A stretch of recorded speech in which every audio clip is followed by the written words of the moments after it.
Hi, I'm Paul Stringfellow, CTO here at Gardner Systems, and welcome to our latest webinar. And in today's session, we're going to be talking about something that is a really important topic, but sometimes it's only a really important topic when it's too late. And that is about incident response plans and why a business needs an incident response plan. So what we're going to be covering during this session is what an incident response plan is, why you need one, and how you go about building one. So to help me to do that, I'm joined today by a long time friend of Gardner Systems, Steve Winfield. Hi, Steve. How you doing? I'm fine, thank you, Paul. Good morning to you. Great to see you again.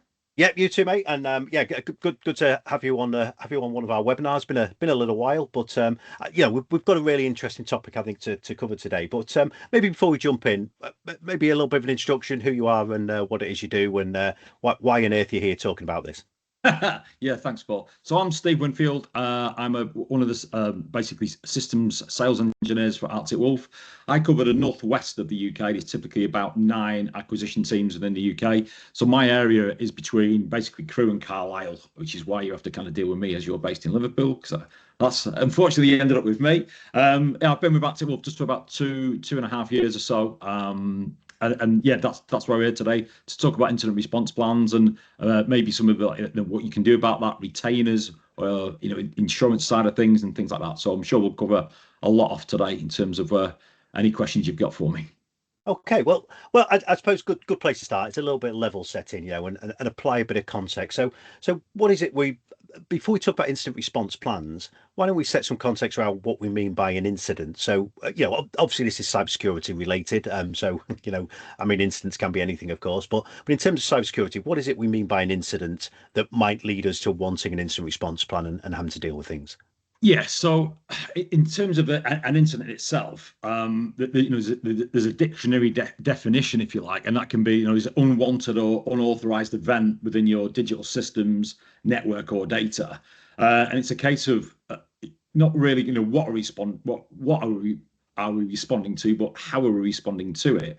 So have we got a proactive approach as an organization, or we're going to be reactive to something happening? And that's where we're talking about an incident response plan, and that's something that we maybe want to talk about in a bit of detail for customers, because nobody can really be in this day and age 100% protected. And we just look at recent things that are in the market. We take a look at Co-op, Marks and Spencers, Harrods, and things like that.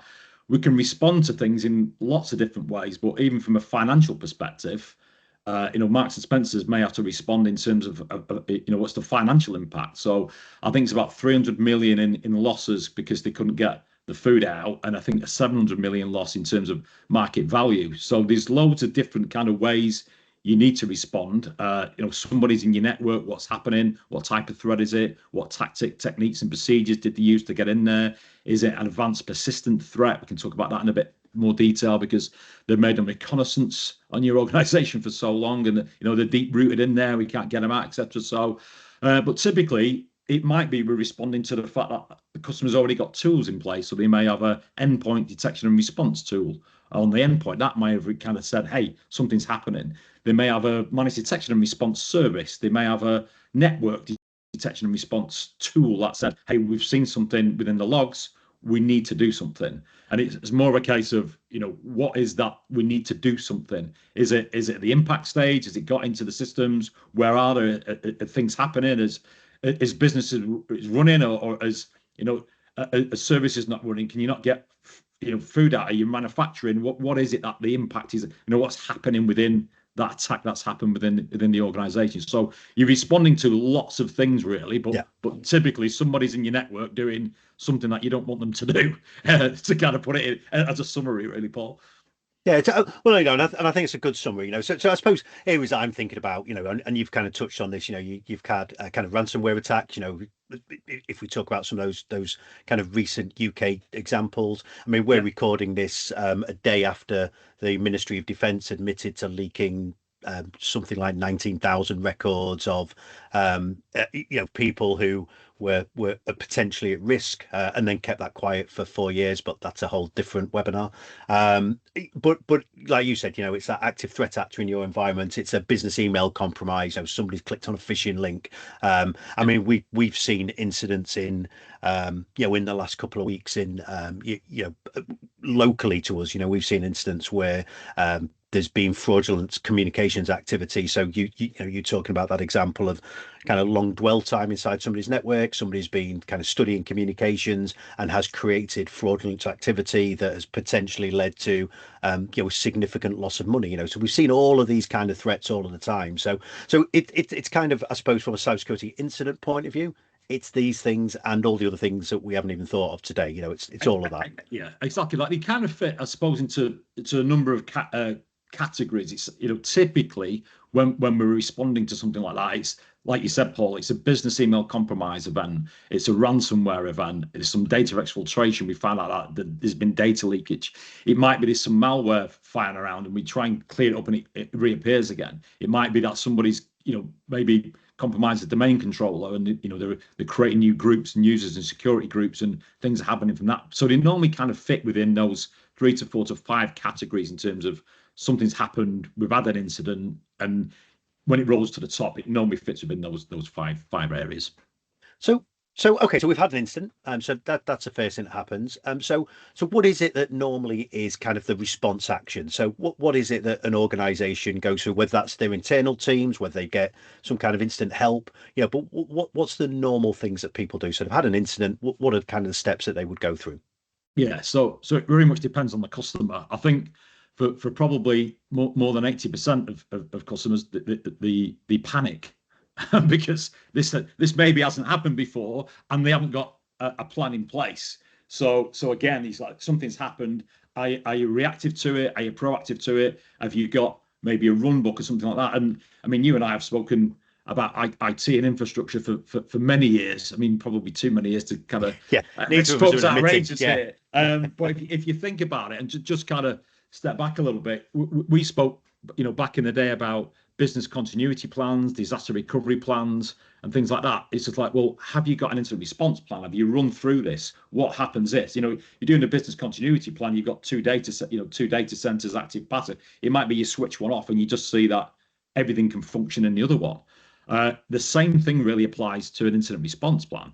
Are we doing, like a tabletop exercise? The domain controller's been compromised. We've got, what happens there is, I'll go and get another phone from the shop because my phone said, well, you can't because you can't get out of the car park because the barrier won't function because that's all part of the set. So it's, you need to run through these scenarios and, what if and things like that.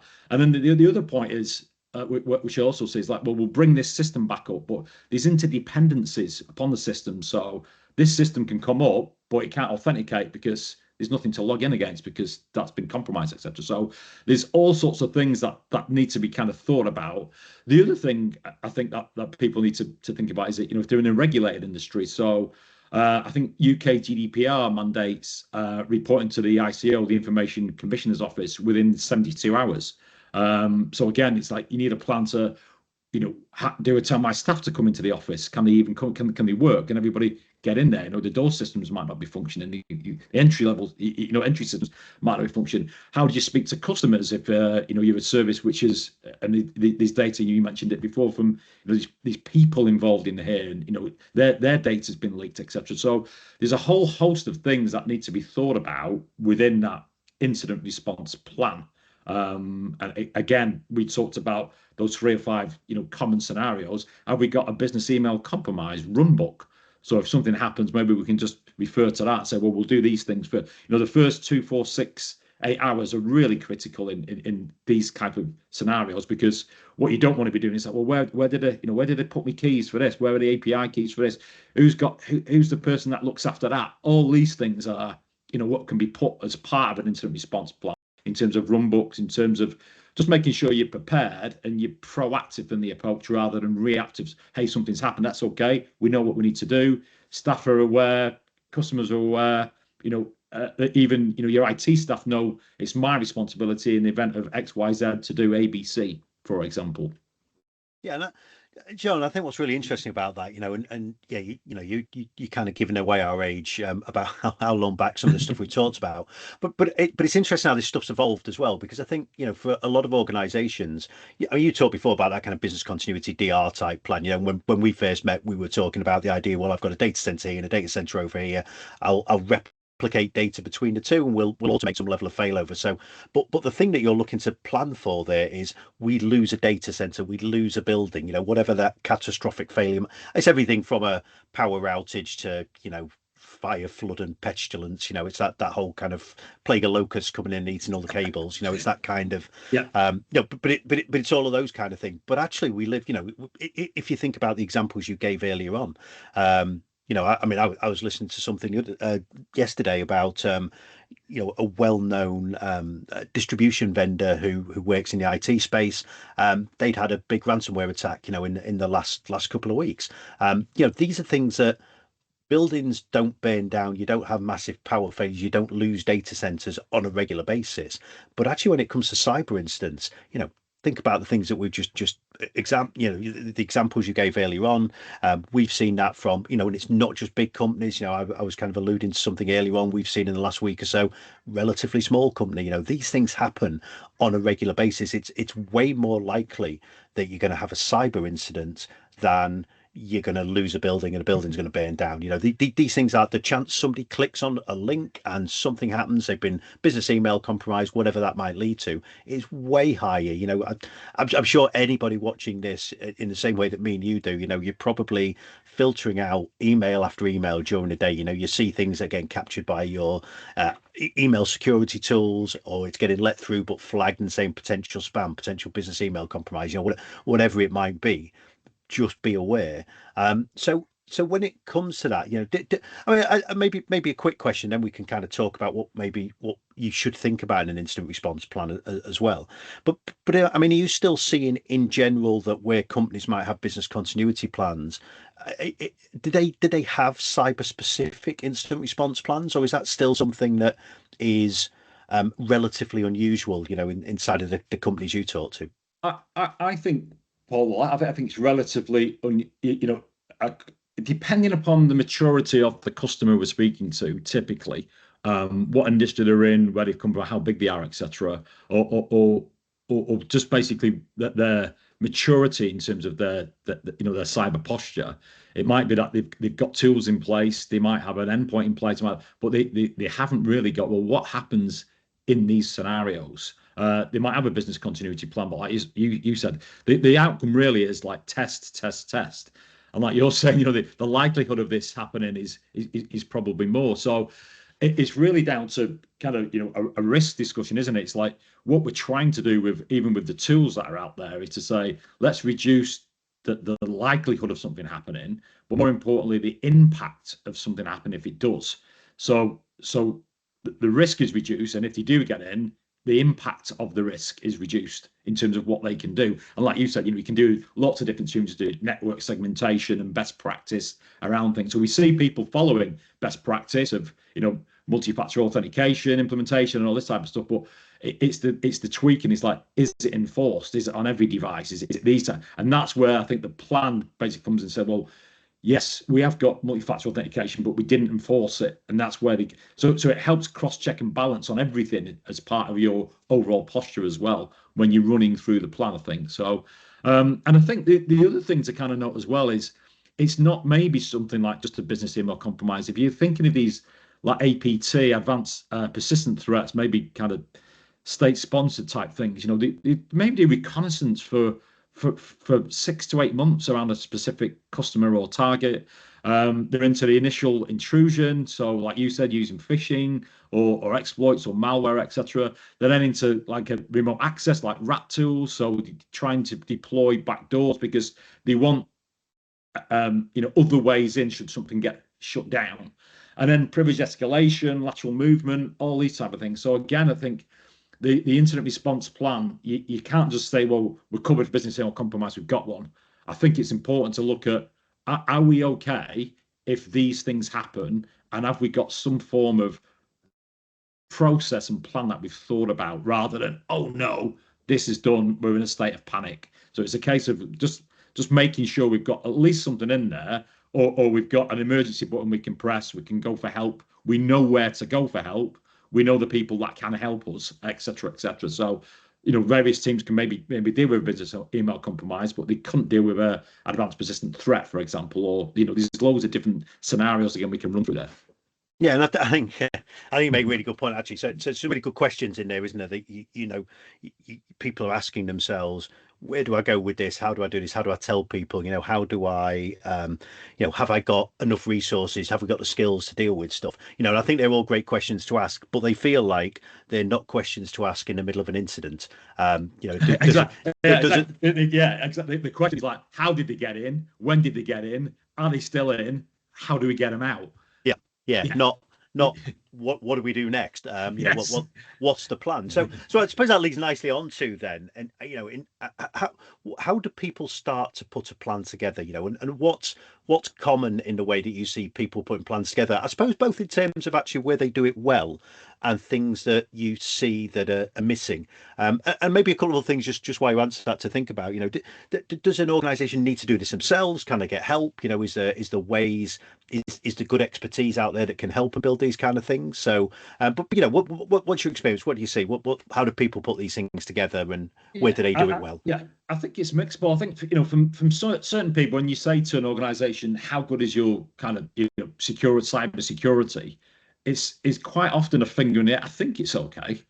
Yeah, it's good. We've got these tools, or it's quite difficult. So what we're seeing a lot of people do, particularly from my perspective, is they like to map that against a framework, and maybe that's Cyber Essentials Plus, maybe it's NIST, NIST 2, or some form of framework. And then as part of that, when you map that out and you say, here's the elements that are in there, here's what's in force, here's the process, here's the controls, here's everything that's in place, we also have the ability to maybe export that from an insurability rating side of things. So what is my risk there? And that helps, I think, form part of that plan then, because there's a stake in the ground, there's a marker to kind of say, right, here's the controls, here's the things that are in place.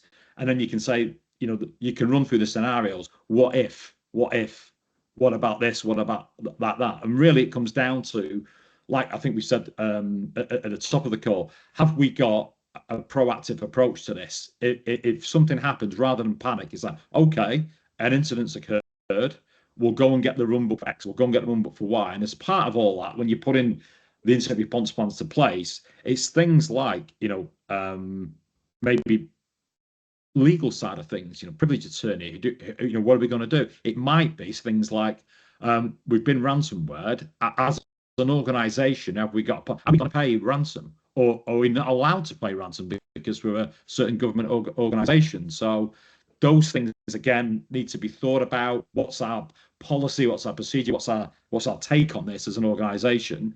And then it's things like we said before, the criticality of business systems. What needs to come up first, in which order? Because there'll be interdependencies on bringing systems back up. There'll be things like, have I stored my API keys away somewhere and I can get it? The other big thing, I think that a lot of people realize, these plans, where are they stored? Because if they're stored on the customer's own infrastructure, and you can't get to the plan because it's been encrypted. So it's like, have we got a safe place to store this somewhere else, or have we printed it out? Is it on paper? If it's on paper, who's got access to it? Can we have multiple people looking at it? Because maybe we need lots of copies of it, and all those side of things need to be thought about in terms of the plan. So typically, what you'd see is it's offsite somewhere in somebody else's vault. Here's access to it. Obviously, typically password protected and MFA and everything else that kind of goes with that. And then you can refer to these individual. You don't have to be one specific plan. You could have a particular run book for ransomware, particular run book for business email compromise, particular run book for these other. And then the other thing is like, we can't deal with this ourselves. We need to go out for help. So which 999 vendor do you ring? Who do you ask for? What is it you need to go out and ask for help in what in what areas, for example? Yeah, and and you made you made a really interesting point. Actually, you kind of touched on the middle, and it wasn't something I'd thought about. So I think lots of instant response plans, and my experience when I talk to people who've got instant response plans, and I know, I know me and you had an interesting call with somebody who was brutally honest about their instant response plan a couple of weeks ago, when they said it's rubbish. Which is, but at least they're aware that the plan they've got is rubbish and they need to do something about it. And as opposed to, we think it's okay, they just went, we know it's not okay. Can you help? But there was a couple of things you talked about in there that I don't think I necessarily see in instant response plans, and actually whether that's ones that have been built individually by an organization, or even some of the instant response vendors that I've kind of talked to. And you kind of touched on that idea around kind of like forensic analysis of the problem, but also that thing like threat actor negotiation. So actually, if it's a ransomware thing, there's that bit about, do we play ransomware or don't we? But it's also that kind of level of almost like professional negotiator who says, well, okay, look, they're asking for a ransom. Let's have a look at how we deal with this, because maybe, ultimately, maybe the answer is you might have to pay that ransom. I think we've all had those conversations, haven't we, saying, well, it's okay sitting there in a commercial organization, so it might take me a couple of weeks to get, but that's not like being in a hospital where you've had a cyber incident and you literally can't save lives. You might go, we just need to pay the ransom. Then it's all about paying the right ransom and getting the right results, kind of thing. So I mean, is that stuff that you am I right in thinking that that's not the kind of stuff that normally you'd get in an instant response plan? So the incident response plan is really the customer responsibility for the plan. In terms of our incident response service, then that does include threat actor negotiations. And typically, I can send you reports on that, or people can kind of reach out. You'll see that Arctic Wolf's very good at that. We've got trained threat actor negotiation people, and they typically, negotiate the ransomware down in terms of what it is. But just to make a point on that, when somebody gets ransomware and they say, we want $1 million, they don't throw random things. The threat actor group don't throw random numbers at them. They basically look at, access to things that you and I have got, like company's house. They'll look at the return from the company itself. It's like, how much money have you got in the bank? How much money did you make? How many staff have you got? What's your annual revenue, etc. So, and they'll basically work out the ransomware to say they'll probably be down for a week or 2 weeks. They make that much money within 1 or 2 weeks, and then they'll set the ransomware level at around about maybe a week or a 2 week loss. So it's like, it's worth us paying it, because it's going to take us more than 2 weeks to kind of get at. So they're very clever in kind of how they do that. But yeah, from our perspective, if you look at an incident response service, has it got trained threat actor negotiators? Has it been proven? Can they show you where the percentage that of X amount of thousands of incident response they've done, the typical say is X if you use their threat actor negotiation side of the service, for an example. So I mean, I think so, again, some kind of really interesting stuff in there, isn't there, about how people look to address this kind of stuff, and actually the business savvy, if you like, of those kind of cyber attackers. These are not just people who, these aren't people who have got a bit of an interest in IT and want to see how much disruption they can cause. These are full-on businesses who have got their own targets. They're trying to make revenue. It's all about money. They're not doing it. So that's not strict. There are some instances where there's other motivations, but on the whole, these are motivated by, these are criminals looking at ways of, they're the guys who were robbing your house 2 years ago are just robbing your data now, because it's less easy to get caught. Doesn't mean you have to go out at night, and you can do everything from the comfort. Work from home. I mean, what more do you want as a cyber attacker? Franchise-based business as well. Some people get paid to just do the initial, absolutely, and some people get paid on their end, so we'll take over from there. So there's all sorts of things going on now. It's a whole as a service aspect. You literally can go out and buy somebody to do this for you if that's what you want to do. So, but you kind of alluded to there, Arctic Wolf. Yeah. So people aren't silly. They come and watch webinars. We've got somebody talking from Arctic Wolf as a vendor. So people are probably thinking, well, okay, what is it that Arctic Wolf do in a space that's going to help out? Because they might listen, hopefully they've listened to this. Hopefully they've got a great incident response plan already. So this is just, ticking a box for them going, do you know what, we're bang on here. But if they haven't, and they're thinking, well, okay, how do I either sanity check what I've got? How do I build a more robust plan? I've not really ever thought about, things like, how I get somebody in to negotiate ransomware attack. So why don't we talk a little about what it is Arctic Wolf do? So what's kind of the unique stuff you do? What are you guys doing that's helping businesses build incident response plans and be more robust in the event of kind of a worst case? Yeah, so I suppose what we're talking about then is Arctic's incident response service, our retainers or our incident response 360 service. When we're specifically speaking about that, the service will include some form of creation of a plan, if you like. But just going back to what we've spoken about, the one thing that has been kind of a theme throughout our discussion today is like, you don't know what you don't know. And typically, when you buy an incident response, you buy a retainer, you buy it at an hours base. So he's like, I'm going to buy a block of hours in case something happens. But the in case something happens is like, it's only a business email compromise it. I mean, it's only so we'll deal with that ourselves. It's this. So you don't know how you're going to get hit and with what TTP, what tactic, technique, and procedure, or is it an advanced persistent? How difficult is it to get these things out? So it's like, how many hours do you want, Paul? And when you buy my service, it's like, well, I don't know. Okay, so we buy a 40-hour block and it costs X. And then we come and we think, well, actually, I need threat to negotiation here. And I've burnt my 40 hours. It's like, well, I need to go and buy X amount of more hours now as part of that. And the whole thing is like, again, it's an unknown. And it's a reactive approach because you don't know what you don't know. So the Arctic Wolf's approach here in terms of like incident response and incident response 360 retainers is we don't do an hours-based retainer, we do an incident-based retainer. So think of it, Paul, as like you've got a get out of jail card from an object. It's like you can play this card and you can play it, it's like, and it doesn't matter what type of kind of threat you've got. We're going to do containment and eradication. So we'll deploy, if the customer's not got an endpoint, he can't contain, we'll deploy something onto the endpoint and we'll contain it. We'll do digital forensics. We'll try and find that root cause analysis. Business restoration. So maybe we'll help with, we need to rebuild this server or this domain controller. Threat to negotiations, like you said before. And then more importantly, are we allowed to deliver that service through an insurance and legally approved process from the cyber insurance industry? That you may have cyber insurance, but we can deliver the incident response as part of your cyber insurance because maybe it's part of the carrier service that run, etc. So that's where we're very different in terms of we're not an hours-based retainer, we're an incident-based retainer. And then the other thing that you often find, which is a challenge for maybe your customers that are looking at this, is when you buy that hours-based retainer, if you don't use it, you lose it, and then you have to buy another one the following year, etc. So Arctic Wolf's approaches is as part of the 360 retainers, we will help you create those plans, those run books in terms of what you want to do.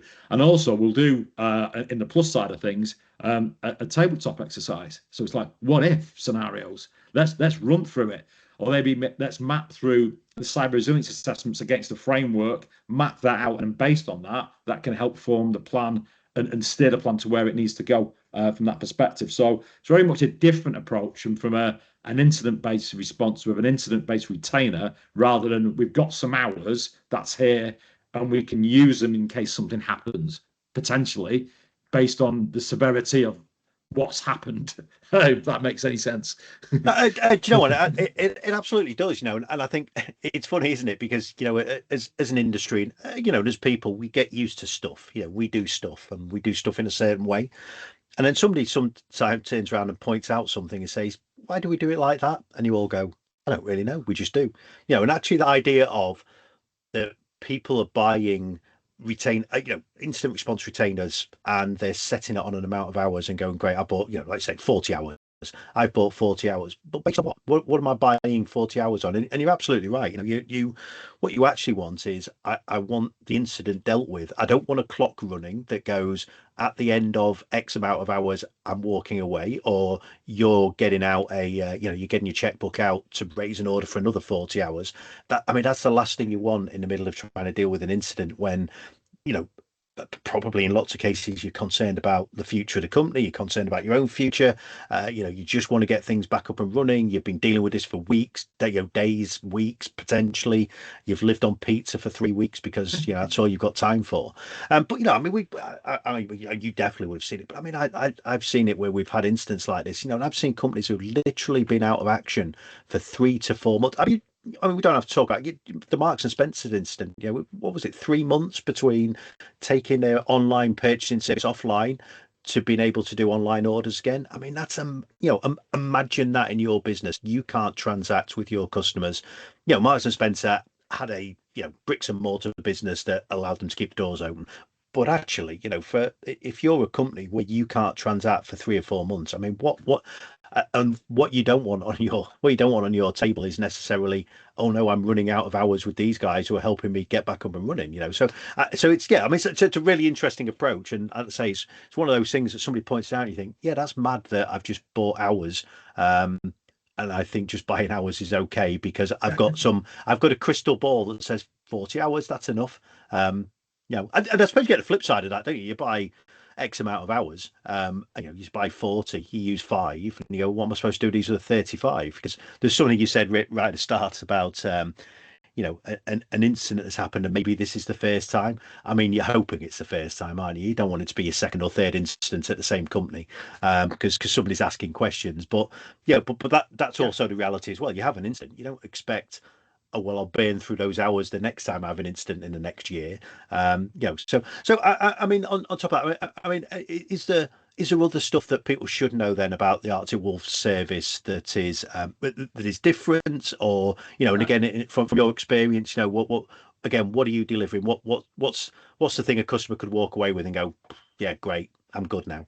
Yeah, I think IDC released something. I think it was this week or the week prior, just saying, why has nobody else thought of this in terms of doing the incident. Now we do just a retainer where you don't get your joker card, and what we would do there is basically we'd still have things put away in terms of we know which people to speak to. We know, like, maybe the firewall, the network setup, maybe the network infrastructure diagrams are locked away, so our responders can basically execute quickly. But what they would then do is do a statement of work, and basically say, based on what we've seen, we think it's going to be this many hours.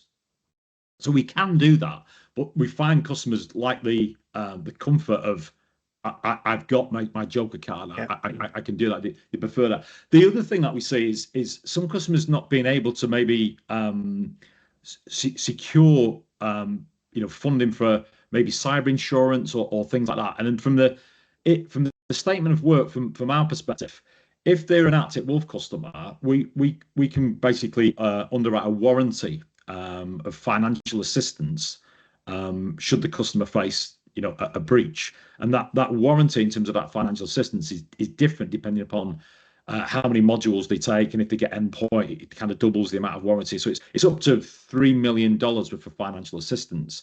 But some of that, in terms of that warranty, can be used to fund the statement of work for the incident response as well. So maybe I've got this, I've got warranty, I don't want that retainer. I'm just going to the 360 retainer with the incident kind of per incident. I'm just going to basically have an incident response plan, and I'll do a statement of work, and in the event that I can use my warranty to pay for that statement of work. So it's about giving flexibility to the customers, because not everybody fits in the same jelly mold, do they? So it's I want one of these, I want one of those. So from our perspective, the market, we're basically saying we feel the pain of the customers on an hours-based retainer. That's why we've got the incident-based retainer if you want that.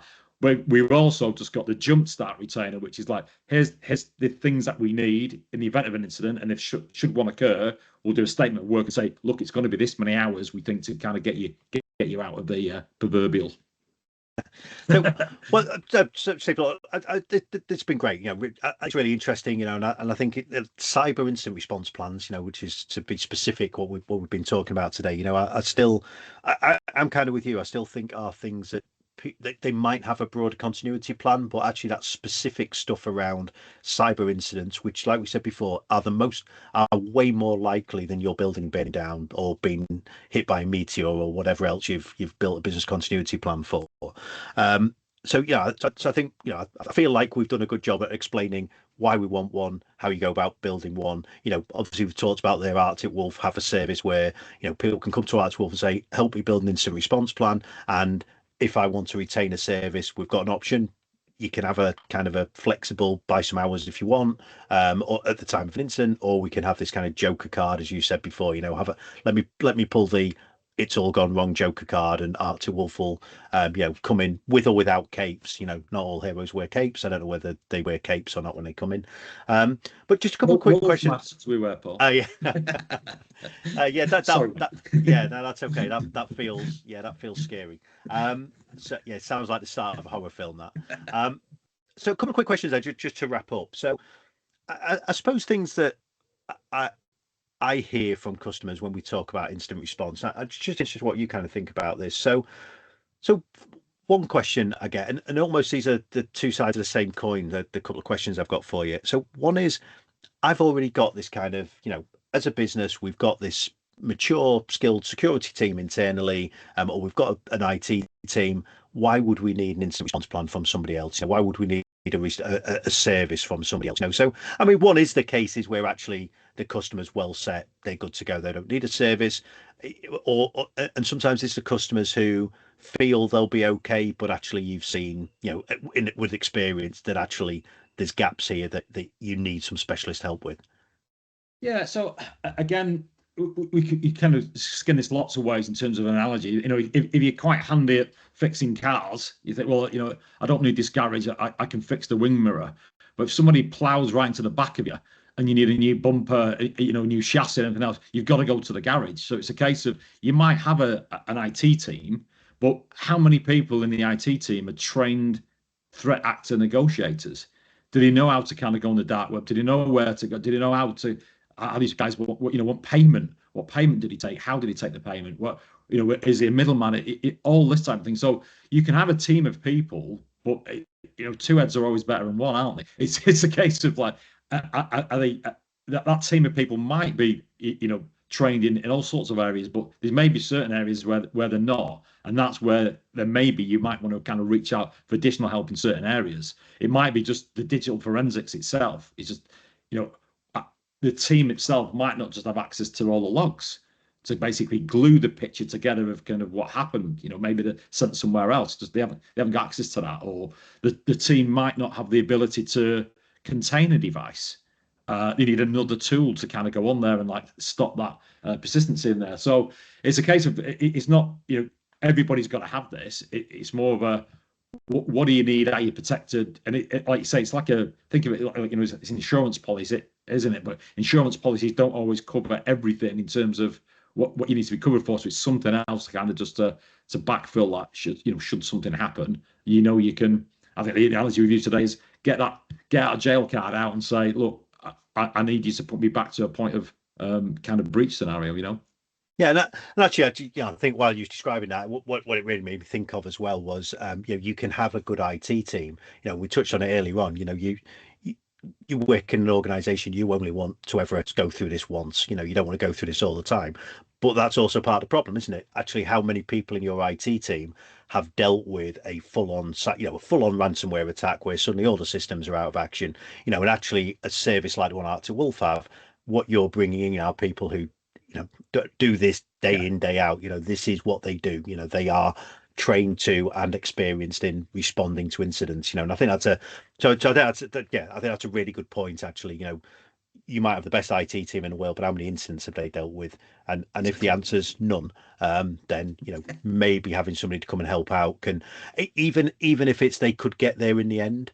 Depends how far you want the end to be, I guess. And maybe just a final question, the flip side of that, then, is it, somebody might be watching this and thinking, yeah, but I'm a little bit small for this kind of thing. Is there, I guess if you're a one-man band kind of thing, you perhaps don't need an instant response plan, back your laptop up, that kind of stuff.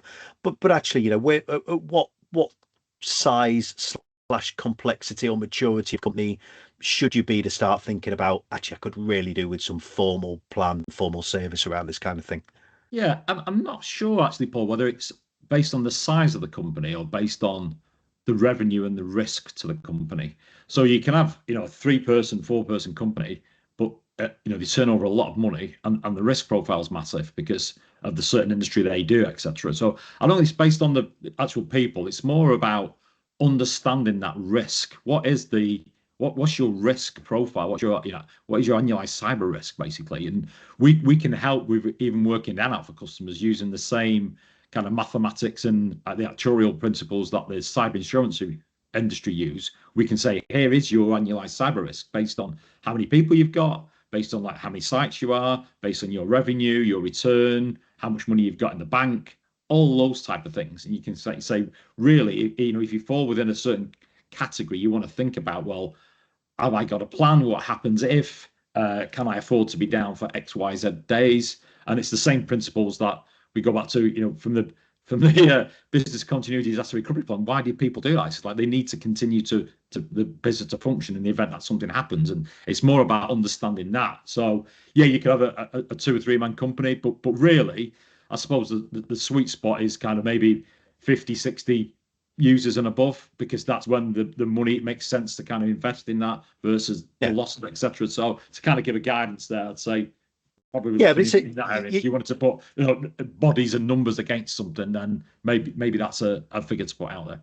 yeah, and and I think what Answer says to me is you don't need to be massive. You don't need to be Marks and Spencer to need an instant response plan. You are an average size SME, certainly in UK terms. So yes, so that's great. Well, look, Steve, this has been excellent. I've enjoyed the chat. I've learned a lot today as well about kind of where instant response planning can is I mean, one, what it is, why you might need one, but the different approaches you can take, and the fact that actually services like the one from Arctic Wolf are available to give people access, that get out of jail card that says, look, you've had an incident, let me bring people along who deal with incidents all the time, and you've got that level of insurance, and potentially lowering your own insurance premium, giving yourself an extra bit of cover, almost can help this be a self-funding thing pretty much. And I think that thing you touched at right at the end, the hugely important part about is understanding risk. What's the risk to your business? You have a cyber incident, you're out of action for 3, 4, 5 weeks. What does that mean to you as a business? And how big a risk is that, and then how much are you prepared to spend to try and lower that risk? Which is the continual cybersecurity balance. So I mean, Steve, just to wrap up, is there anything that you'd want to make sure a customer or somebody listening to this today, something that they can take away from this session? What's the one thing they should take away from it? Yeah, maybe just based on what you said there, Paul. Really, if customers' risk profile is very high and they can't get cyber insurance, for any reason, or maybe it's just too costly or something like that, we can also help in that area. So reducing the premium between 5 and 20% if you are an Arctic Wolf customer. So somebody wants it, they can't get it, the risk profile's too high, then maybe you can have a conversation with yourselves about maybe talking to us, but can we reduce that risk? Could they then qualify for cyber insurance alone rather than an instant response plan? Or some people want the instant response retainer because they can't get cyber insurance instead. So it's a one or the other, if you like. So just it's a case of there's options out there for customers. Don't struggle. I suppose I can't get cyber insurance, can't do that. Then come and have a conversation and see what else we can do for you. That's great. Well, thanks, Steve. And so if people who've watched this, if you want to get in contact, understand a little bit more about instant response planning, how Gardner's and Arctic Wolf can help out, and then contact Gardner's in the normal way. And the email that you would have got the invite to check out this webinar with, we'll have some follow up details as well. But for now, for those who've watched this, whether it's now or in the future, that's thanks for watching, Steve. Appreciate your time. It's been really great. So thanks, and speak to you soon. Cheers, mate.